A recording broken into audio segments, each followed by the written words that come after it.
Peace, this is Dr. Bass with your morning medicine. It may sting a little bit, it may even burn, but surely it will do what medicine does. I was thinking this morning about the Planet of the Apes and the two very distinct characters, Caesar and Koba. Both suffered, both were traumatized, both were hurt, both carried scars that never fully disappeared, yet they became two very different individuals, right? Caesar's pain made him more compassionate. Kuba's pain made him more bitter. The same trauma, different choices.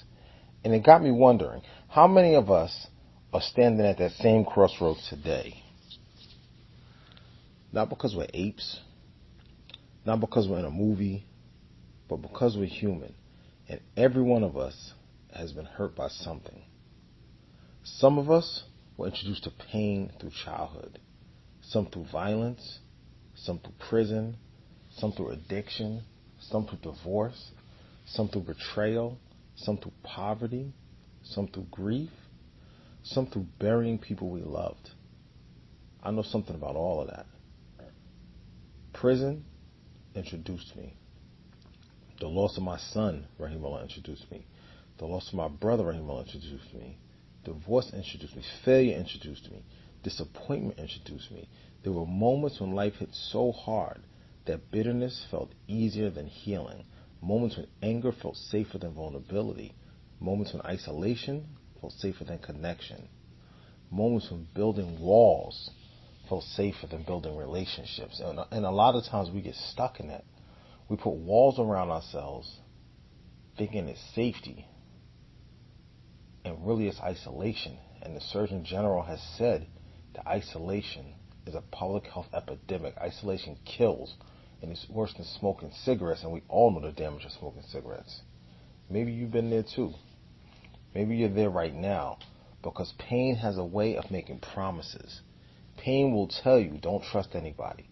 Don't get too close. Don't let people in. Stay guarded. Stay angry. Protect yourself. And while those walls can feel like strength, but eventually, I learned something. Walls don't just keep pain out. They keep friendship out. They keep love out. They keep opportunity out. They keep healing out. Some of us call it protection. But if we're honest, sometimes it's a prison that we built for ourselves. The research calls it post-traumatic growth. The idea that some experiences of trauma will make you wiser, stronger, more compassionate, and more purposeful afterwards. Not because trauma's good. Let's be clear, right? Like, hear what I'm saying to you. The trauma wasn't good. The loss wasn't good. The violence wasn't good. The suffering wasn't good. But the growth can still emerge from it. A tree doesn't ask for the storm. But sometimes the storm forces the roots deeper. I've met prison survivors who became mentors. I've met people who survived addiction who became other people's recovery. I've met parents who buried children who now spend their lives helping people avoid the same pain. I've met people who transform wounds into wisdom over and over and over again. I continue to meet people that let their wounds become their identity. And that's a choice. Not whether we're hurt, because everybody's going to experience pain. Not whether life is fair, because it isn't. Like, we can stop right there. If you think life is going to be fair, and you're going to avoid the suffering, you're going to avoid the pain, you're going to avoid the rain, and it just be full of joy and sunshine, it's not true. The question is, what are we going to do with the pain? Will we become harder? Will it harden our hearts?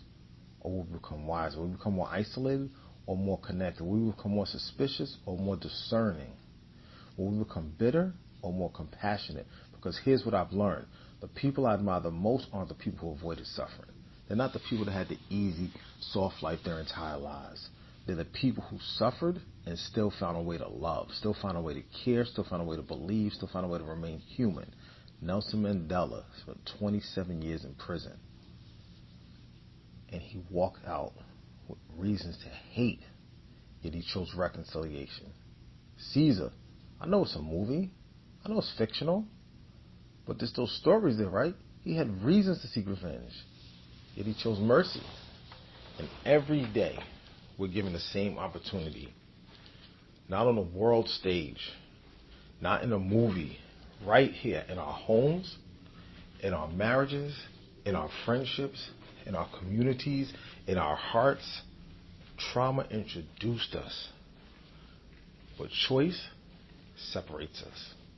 And every morning we wake up with an opportunity to choose again, to choose healing over hatred, to choose growth over bitterness, to choose empathy over isolation, to choose connection over walls, to choose purpose over pain.